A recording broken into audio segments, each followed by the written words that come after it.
All right, well, welcome back to Exhaust Sports Auto. My name is Kevin, and you are here to witness the 2021 Genesis G80 2.5 liter turbo. Well, maybe you already witnessed it because I actually did a full review on this vehicle, so please do make sure to check that video out. But this is supposed to be a chill kind of POV drive that I like to do in these vehicles to kind of give you a gander at this interior from a first-person cockpit view, I suppose, right? You know, take a look at this, observe the interior, right?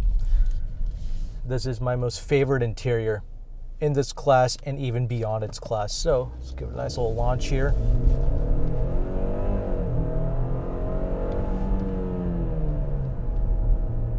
Nice, very nice. Well, there is a slight delay off the line, you know, typical for these turbo motors, but you know, it's just something I noticed, right?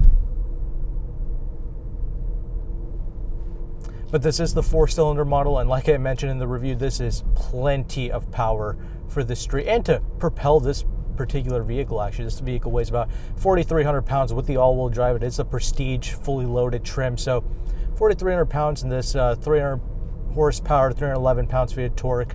4-cylinder does the job nicely. Now you can get a V6, and that will help this car to be a little bit more smoother and obviously give it a little bit more pep, but for the most part, I think most people would be very satisfied with this 4-cylinder. So let me go ahead and let me give you guys the highlights from the review, and I'm going to cover a few other things in this video that I did not cover in my full review, like this warranty actually. So I'm kind of stupid and I totally forgot to mention this in my GV80 review and in my G80 review, but that's actually the warranty. So obviously these vehicles come with a decade-long 10-year warranty or 100,000 miles, whichever comes first, right? So one of the best warranties in the game, and you also get 3 years of complimentary service. You know, some manufacturers, they don't even give you free maintenance for 3 years. So something to keep in mind. So really something to take advantage of either on a lease or if you're going to finance and keep it forever.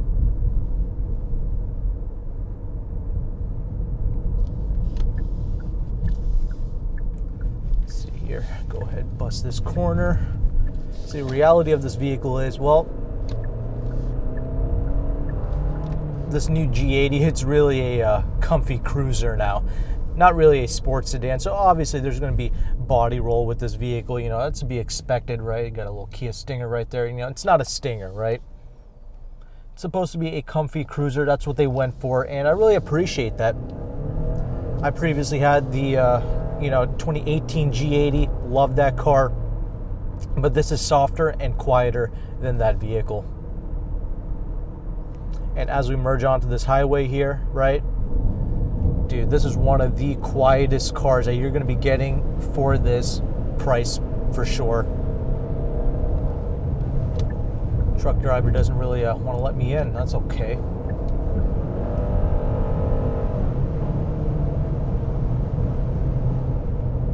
Doing a decent speed, and this is a very kind of windy day, yet this car, you get a slight, just a faint sound of that wind noise, but for the most part this is quiet, this is stable. This is a true luxury cruiser, and the solidity of this car is simply just unmatched by the competition. I swear to you, if you're looking at some of those entry-level Euro cars, man, this annihilates those vehicles. I'm sorry, it's just the true fact. I mean, especially at a solidity standpoint, interior, even driving quality, man, as a luxury product, this really does prevail.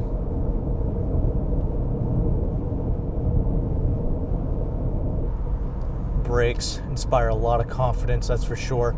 And when you turn on that turn signal there, this vehicle, because it's the Prestige trim, it's got that option where you have like this camera to show you your blind spot essentially, which is a cool feature, I'm not gonna lie.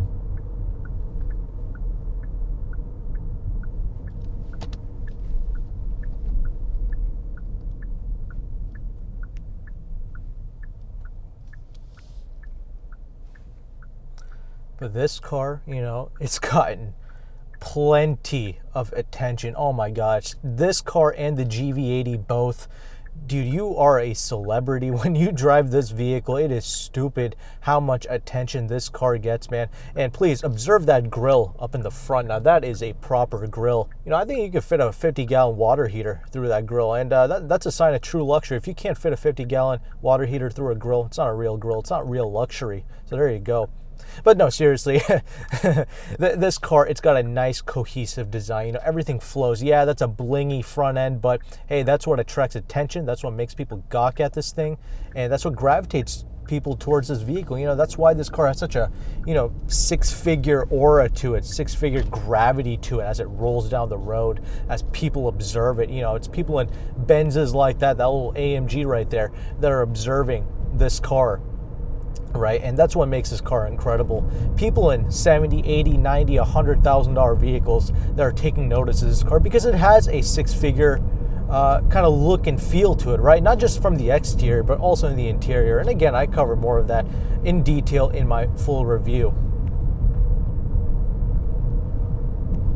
You know, it's a pretty rough road that I'm on right now, and it's absorbing bumps beautifully. It's got the 19-inch wheels on it, okay? It's very interesting looking wheels. Please comment down below if you like these wheels. I'll be very curious to hear your thoughts. It's been kind of a mixed reaction. I still haven't decided if I like them or not. I kind of like them for the most part. They're pretty interesting. But anyway, 19-inch wheels. This thing's got 245 wide tires up front and 275s in the rear. Absolutely crazy. I don't think that's really necessary, especially since this vehicle has like the grip from the all-wheel drive, so 275s in the rear. I don't know about that, but if you got a base model, this vehicle would have an 18-inch wheel setup with 245 wide tires in all four corners, and I think that's more appropriate, honestly. Yeah, with 18s, man, this thing would ride like butter. This thing is already coping extremely well, even over the rough bumps, harsh bumps, all that stuff. It's a non-fatiguing quality. And speaking of fatigue, this vehicle, it's got a button here. You press it, and you got pelvic stretching. That's right, lumbar stretching, all that stuff, because this is meant for people like me who don't like to do a lot of miles in a car, that after 10 miles, I start to feel, you know, kind of fatigued, and, you know, my pelvis griddle starts to feel a little bit inflamed. Well, this vehicle, it kind of stretches out your pelvic, right? It's got these little, you know, air bladder things built into the seat, similar to like the Mercedes-Benz S-Class massaging function, actually. But this is better than a massaging function, in my opinion. Actually, this has been more useful to me because it truly does make a difference. It truly does allow me to sit in this seat longer than if I didn't have this seating function. So it's something to keep in mind. Most of the massaging functions in the car, it's usually just like a gimmick. This one, they took a different approach, and I appreciate that, and actually worked out better.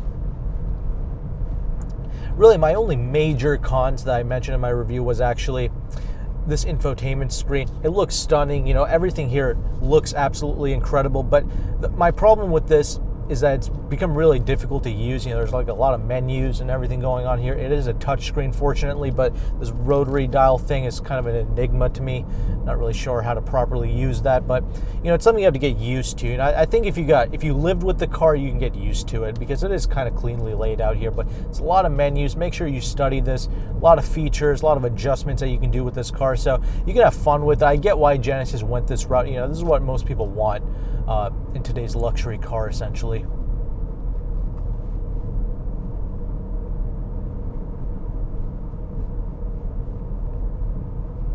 And this 4-cylinder, is this an appropriate engine option for this vehicle? It's not bad. I am pretty happy with this 4-cylinder as a whole.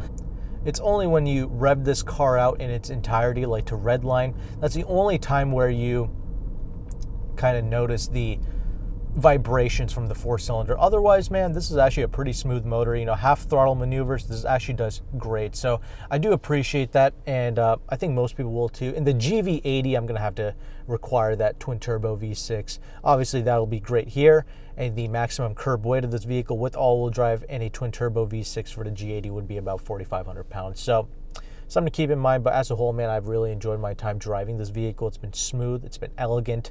It's a huge step up. I think the prestige has gone up with these vehicles as well. I think I feel like this badge actually carries some merit now because they've been making these quality vehicles, you know, just rapid fire releases of all these cars, right? And they haven't taken any shortcuts. These are proper vehicles.